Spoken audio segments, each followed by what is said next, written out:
प्रजापयन् एनास्मै शक्तामधिधारयोजो सपत्नाः प्रतिगच्छन् तस्मै घृतस्य धारा मित्रा वरुणा धेनुरणवस्फुरन्ति देवस्वरितो वायुनगिर्भूतस्य पदे धर्मयच्छात् षण्णस्तन्मित्रा वरुणा प्रदीपं दृढाममित्रा बहुधा विषेराम् जयतु रेणोपघोषयेतु पृथक् चत्वारो बहुधा जगन्ताम् हनाममित्रा वरुणाममित्रान् भवामभद्रे सुकृतस्य लोके पारयान्नत्वरिता देव अग्निर्जयामेदं हविषा कश्यपस्य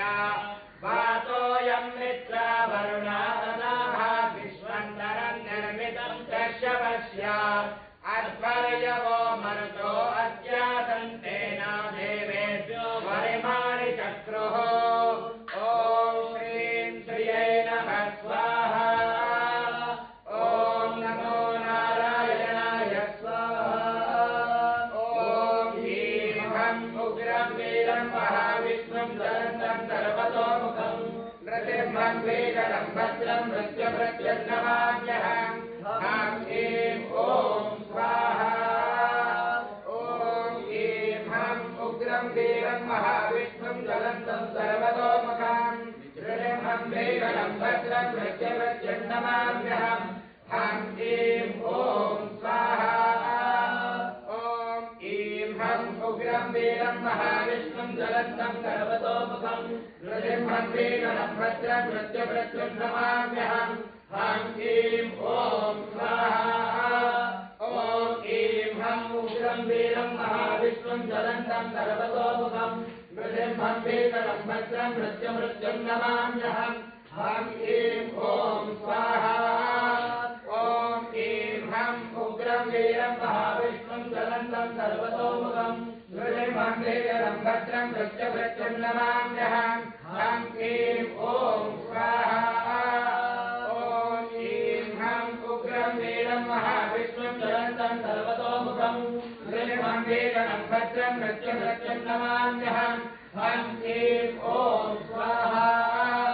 ॐ ह्रीं हं उग्रं वीरं महाविष्णुं ज्वलन्तं सर्वतोमुखं नृसिंहं भीकरं भद्रं मृत्युमृत्युर्नमाम्यहम् ह्रीं ॐ स्वाहा ॐ ह्रीं हं उग्रं वीरं महाविष्णुं ज्वलन्तं सर्वतोमुखं नृसिंहं भीकरं भद्रं मृत्युमृत्युर्नमाम्यहम् ॐ हिरण्यवर्णां हरणीं सुवर्णरजतस्यां चन्द्रां हिरण्मयीं लक्ष्मीं जातवेदो महावः ॐ तां महावः जातवेदो लक्ष्मीमनवगामिनीं यस्यां हिरण्यं विन्देयं कामश्वं पुरुषानहं स्वाहा ॐ अश्वपूर्वामृतमध्यां हस्यालप्रमोदिनीं श्रियं देवीमुपये श्रीमादेवी कृषभां स्वाहा ॐ तां गोस्मितां हिरण्यप्राकारामार्तां ज्वलन्ते स्मृतां तर्पयन्ते पद्मे शिवां पद्मवर्णां तां योपये श्रियं स्वाहा ॐ चन्द्रां प्रभातां यथा ज्वलन्ते श्रियं लोके देवजुष्टामुदारां तां अश्विनीं शरणमः प्रपद्ये लक्ष्मीर्वेण शतां तां दृढे स्वाहा ॐ आदित्यवर्णे तपसो विजातो वनस्पतिस्तो वृक्षोदविल्वः रक्षमलानि कमलानि सन्तु मायान्तरायाश्च बाह्या लक्ष्मी स्वाहा ॐ वैकुमां देवता कीर्तिष्टमणिदातः प्रादुर्भूतोत्तराष्ट्रे कीर्तमत्यं ददातु मे स्वाहा ॐ क्षिप्तुपासामलां देवां लक्ष्मीं नाशयाम्यहम् अभो जगदवृद्धैः सर्वाण्यर्णदमेकः स्वाहा ॐ कण्ठद्वाराञ्जलावृता नित्यपुष्पान्तरीश्वरीम् ईश्वरीं सर्वभूतानां तां योपये श्रियं स्वाहा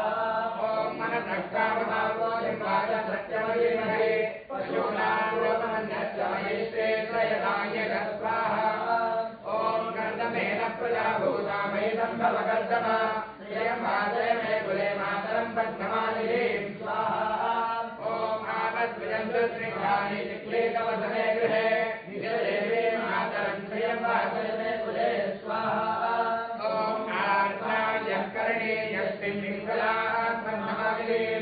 चन्द्रां हिरण्मयीं लक्ष्मीं जातवेदो महावह स्वाहा ॐ राम्रां पुष्करणीं पुष्टिं सुवर्णाय मालिनीं सूर्यां हिरण्मयीं लक्ष्मीं जातवेदो महावह स्वाहा ॐ तां महावह जातवेदो लक्ष्मीमनपदामिनीं यज्ञां हिरण्यं प्रभो तण्डावो दाश्रोश्वान् विन्द्रेयं पुरुषानहं स्वाहा ॐ महादेव्यै च विद्महे विश्वपत्न्यै च धीमहि तन्नो लक्ष्मी प्रचोदयात् स्वाहा ॐ महादेव्यै च विद्महे विश्वपत्न्यै च धीमहि तन्नो लक्ष्मी प्रचोदयात् स्वाहा ॐ महाविष्णुं जलन्तं सर्वतोमुखं नृसिंहं वीरणं भद्रं कृत्यमच्युतमाभ्यां हां क्लीं ॐ स्वाहा ॐ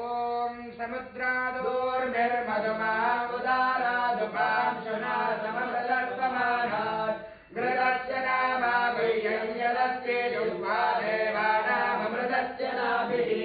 वयं नाम प्रब्रवामाघृतस्यास्मिन् यज्ञे धारयामानमोभिः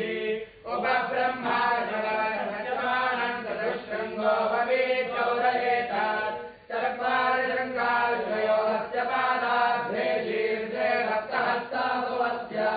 त्रिधावत्रो वृषभोरोरवीति महोदेवो मर्त्यानाविवेद त्रिधायितं पणिभिर्विद्यमानं दैरेवासो घृतमन्वविन्दन् इन्द्रायेकं सूर्येकं च जानावेनायेकं सुरयादित्यचक्षुः एतादृशन्ते हत्यासमुद्रादप्रदानि पुराणावचक्षे घृतस्य धारा अभिजातदेवी हिरण्ययो वेदसो मध्य आसाम् सम्यक् प्रमन्ये हरितो रथेना अन्तर्गता भगता पूयमानाः एते अर्षञ्चोर्मयो घृतस्यामृगा इव क्षिपणो रीयमाणाः सिन्धोरिव प्रार्थने शोभनासो वातक्रमेय पतयन्ति अभ्वाः घृतस्य धारा अरुषो नवाजी काष्ठाभिन्दन्नोर्मिभिः पिन्वमानः अभिप्रवन्तः समनेव योषा कल्याण्यस्वयमानासोऽग्निम् घृतस्य धारा सुविभो न सन्ता ताजुषाणो हर्यविग्रासवेदाः कन्याविवाहः पुमेतमावो अञ्जञ्जाना अभिजानसेमि यत्र सोमस्तूयते यत्र यज्ञो घृतस्य धारा अभिरक्वमन्ते अभ्यर्गता दुष्कृतिं कप्यमाजे भक्तासु भक्तासु विनानुसत्ता इमं यज्ञं नयतमे देवतारो घृतस्य धारा मधुमत्पवन्ते भामन्ते विश्वं भुवनामयश्रितामन्तस्तमुद्रे हृद्यन्तरायुषे अवामलिकात्मनिकाद्यापृतप्रमश्यामा मधुमन्तस्तूर्णि स्वाहा पूर्णानर्वे परापदा सुपूर्णा पुनरापदा सर्वाण्यस्यान् संसृञ्जते इदमूर्जन्नाभरा इदमूर्जन्नाभस्तेदया पशुभिः सह सरस्वती तमस्मासु रायस्पोषन्ति सम्भलोके धीमान् कुमारीं दानो वरेण जुष्टावरेषु समरेषु वल्गो रोषं सत्या भवतो सम्भजेयम् नमः पिसङ्गवायै सिन्धौ जाताया उग्रायै यो अस्यै नमरित्तरा तपेदस्यागृहादया अपेहिनो गृहेभ्यो पेहि वत्सरन्त्याः आत्मानमस्यारोऽस्यस्य वारोहा महानसात् हावम्बासुहोदरे अथो वैरामणन्तमे पुत्रो यत्रे पुष्णिबाहुस्तमत्तं सामनं कृधि अथो दुहितरन्नप्त्रीमतो त्वं सामना भव भूतापदन्निराजत्विन्द्रश्चेतस्य दानवाः गृहस्य उष्णादीनात्रावज्रेणादितिष्ठतु अपेते तत्सदान्वा अहिंसन्तेरिमं गृहम् धेनुर्वात्रयस्ताद्यनड्वान्वेदया सह या सह मालाचरति सा सहाना इवर्षभः सदान्वाध्ये वयं धैर्यायाच्छावदामसि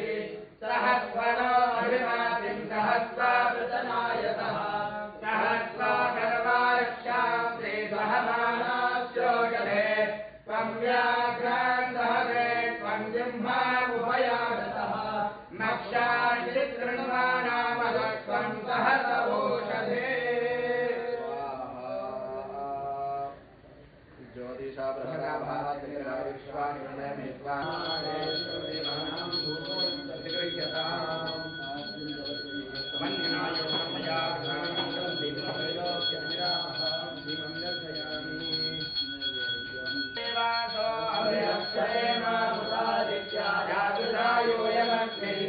नेहं समानावतवान्यनाभिर्मेहं प्रापत्पौरुषेयोवधूयः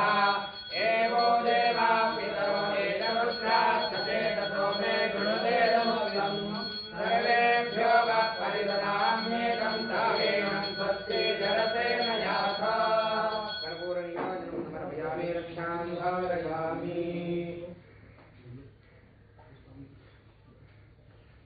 अग्नेय सुपदाये अस्मान् विश्वान् देववीराणि विद्वान् योध्यात्मजो रणसेनो भूमिष्ठान् ते नमस्ते कालपत्याय नमस्ते दक्षिणाग्नये नमः अमलीयाय महावेद्ये नमो नमः काण्डद्वयोपाध्याय ब्रह्मस्वरूपिणे सर्गापवर्गदात्रे यज्ञेकाय नमो नमः यज्ञेकाय गोविन्दमाधवानन्दकेशव कृष्ण विष्णु श्रीकेशव तुभ्यं विश्वात्मने नमः कायेन वाचा मनसेन्द्रिये वाचात्मने स्वभावात् करोमि यत् सकलं परस्मै नारायणायेति समर्पयामि यदक्षरमदभ्रष्टं मात्राहीनं भवेत् तत्सर्वं संयदां देव नारायण नमोस्तुते विसर्गबिन्दुमात्राणि पदपादाक्षराणि च न्यूनानि चातिरिक्तानि क्षमस्व पुरुषोत्तम